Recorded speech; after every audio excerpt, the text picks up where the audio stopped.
بسم الله الرحمن الرحيم الحمد لله ثم الصلاة والسلام على أشرف المرسلين وبعد walaalayaal mar kale waxaad kusoo dhawaataan barnaamijkeeni nutritionka iyo dietka ama cuntada iyo nafaqada saad u jeedaan maanta waxaan rabaa inaan idinkala hadlo ama aan idinla wadaago qumbaha faa'iidada uu leeyahay geedka qumbaha la yiraahdo biyo badan baa ku jira markaan saa iraahdo haddii aad rabtid biyahaas inaad cabtid halkan baa waxaad dhex gelin kartaa mataqaana caaga biyaha lagu cabo strowga loo yaqaano ayaad dhex gelin kartaa waad ku shuban kartaa waad ka cabi kartaa ama koob caadi aad ku shuban kartaa kadibna hadhowti intaad kala jebisid ayaad waxa waaye mataqaana gudahaad ka cuni kartaa marka waxa waaye faa'iido uu leeyahay qumbaha ayaan jeclahay maanta in aan idinla wadaago qumbaha saad ogtihiin walaalayaal waa cunto dabiici ah ilaahay subxaana wa tacaala ayaa sameeyey waa cunto rabbaani ah dhulka ayuu kasoo baxaa geed ayuu kasoo baxaa marka faa'iido ugu horeyso aan rabo inaad ogaataan oo biyaha qumbaha markaad cabtaan aad ka heleysaan waxa waaye waxaa lagu tilmaamaa biyaha qumbaha inay leeyihiin wax la yiraahdo electrolytes maxaa laga wadaa electrolytes waxa waaye maado laga dhexlo biyaha qumbaha maadadaas waxay dadka siisaa energy aad u tiro badan ayay siisaa energygaas waxa waaye wuxuu kaa dhigayaa qof mataqaanaa mar walba active ah qof soconaya ayuu kaa dhigayaa qof shaqo badan qabsan kara ayuu kaa dhigayaa qof wuxuu kaa dhigaya waxa waaye vitamin D-giisa kor ah mar walba oo hawshii loogu talagalay qabsanaya marka electrolytes hadda waxaa laga sameeyaa biyaha waad aragteen energy drinks la yiraahdo lagu iibiyo dukaamada loogu talagalay dadka ciyaaryahanada inay cabaan biyahaas asalkooda waxaa laga keenay mataqaana qumbaha electrolyte ku jira ayaa asalkoodii waxa waaye laga koobiyey markii la fiiriyey waxaa la yiri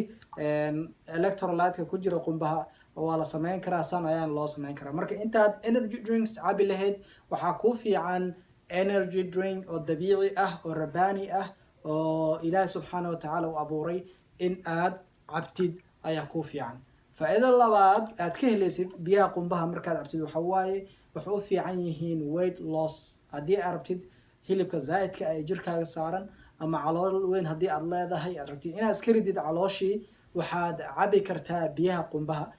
qumbaha waxay kuu fududeynayaan in ay markiiba fuul ay kaa dhigaan oo hadhowti aadan u baahnaanin inaad cunto kale cuntid tusaale ahaan oo kale waqtiga ugu fiican haddii aad rabtid hilibka zaa'idka ee jirkaaga saaran inaad iska ridid waqtiga ugu fiican cabi kartid biyaha qumbaha waxa waaye subax alaasaydii markii aad soo kacdid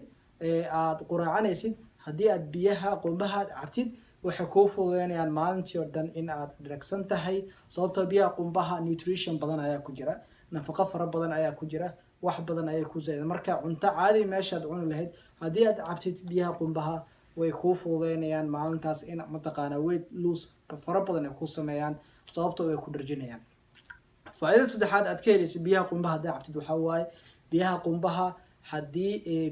biyaha caadiga ay cad aadan cabin ama aad ku yar tahay biyaha qumbaha halkii koob oo biyo cad ah oo caadi aad cabaysid wuxuu la mid yahay mataqaana ilaa 3 koob ama 4 koob oo kale oo biyo cad inaad cabtid oo kale ayuu la mid yahay qumbaha marka dehydrationka ama biyo la'aanta ayay aad ugu fiican yihiin biyaha qumbaha way la dagaalamaan marka maalin walba haddii aad ma garanaysaa biyaha qumbaha aad cabtid waxay kuu fududeynaysaa in jirkaagii biyihii loogu talagalay uu haysto ama uu helo ayay kuu fududeynaysaa marka taasna waa faa'iido kale faa'iidada afraad aad ka helaysid biyaha qumbaha haddii cabtid waxa waaye waxay leeyihiin maadada la yiraahdo potassium waxay u fiican tahay lafahaaga waxay u fiican tahay murqahaaga way adkeeyaan waxaa lagu tilmaamaa biyaha qumbaha halka xabo 4 xabo moos ah potassiumka laga helo ayaa waxaa laga helaa halka qumbaha inaad cabtid kan oo kale oo biyo inaad ka cabtid oo 1 koob oo kale ama 2 koob oo kale ama kan oo kale inaad cabtid ayaa waxay la mid yihiin mataqaanaa in aad ma garanaysa adoo cunay 4 xabo oo moos ah mooskana sonkor badan ayuu leeyahay uu fiican yahay inaad cuntid laakiin moos badan ma cuni kartid marka kan wuxuu ku fiican yahay potassiumkaas ayuu ku siinayaa lafahaaga iyo murqahaaga ayuu adkeenayaa waa mataqaanaa si aad u noqotid qof ma garanaysa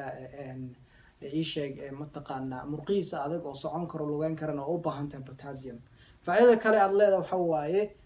mataqaanaa maado kale ayuu wuxuu leeyahay biyaha qumbaha ah maadooyin fara badan oo la dagaalamo xanuunka kansarka ayuu leeyahay marka cellskaaga ayay adkeynayaan biyaha qumbaha haddii cabtid. markii laga hadlayo kansarkan waxaa lagu tilmaamaa inuu kasoo baxo celleska daciifay ama damageka uu soo gaaray inuu kasoo baxo ayaa mataqaana lagu tilmaama. marka biyaha qumbaha waxay adkeynayaan cellskaaga, maadadaas ayaana ku jirta. marka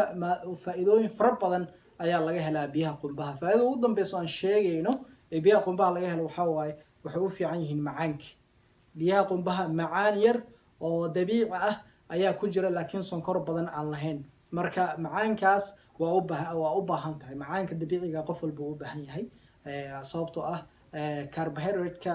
laga helayo waa complex, kii adkaa waa kii fiicnaa waa kii wanaagsanaa. marka biyaha qumbahana way leeyihiin. marka biyaha ku jira qumbaha waa biyo xoogaa yara adag oo laakiin faa'iido fara badan aad ka helaysid. marka diabetiska macaanka u fiican yihiin, sonkorta waxa la yiraahdaba soo kale waxay u fiican yihiin cholesterolka, sababtoo ah dufanka cholesterolka marka kugu dhacayo dufankaaga xumaa ayaa badanaya. marka biyaha qumbahana wuxuu kuu fududeynaysaa in mataqaana dufankaaga fiican uu bato, kii xumaana uu yaraado. marka faa'iidooyinka faraha badan oo dhan waxaa laga helaa biyaha qumbaha oo ilaahay subxaana wa tacaala uuna siiyey, oo ilaahay subxaana wa tacaala noogu talagalay in aan cabno. waa rabbaani, waa dabiici, waa natural, meel walba ayaad ka heli kartaa. isku day waxyaalaha la sameeyey in aad ka tagtid, ama ma garanaysaa waxyaalaha kaloo gacanta lagu sameeyey inaad ka tagtid. marka waxaan jeclahay mataqaanaa barnaamijkeena nutritionka iyo dietka oo maanta aan uga hadlaynay faa'iidada biyaha qumbaha uu leeyahay, ama mataqaanaa laga heli karo in aad wax badan ka faa'iideen. inta aan iska arki doonno casharkeena xiga waxaan kaga tegayaa sidaas iyo salaanta islaamka. wassalaamu calaykum waraxmatullaahi wabarakaatu.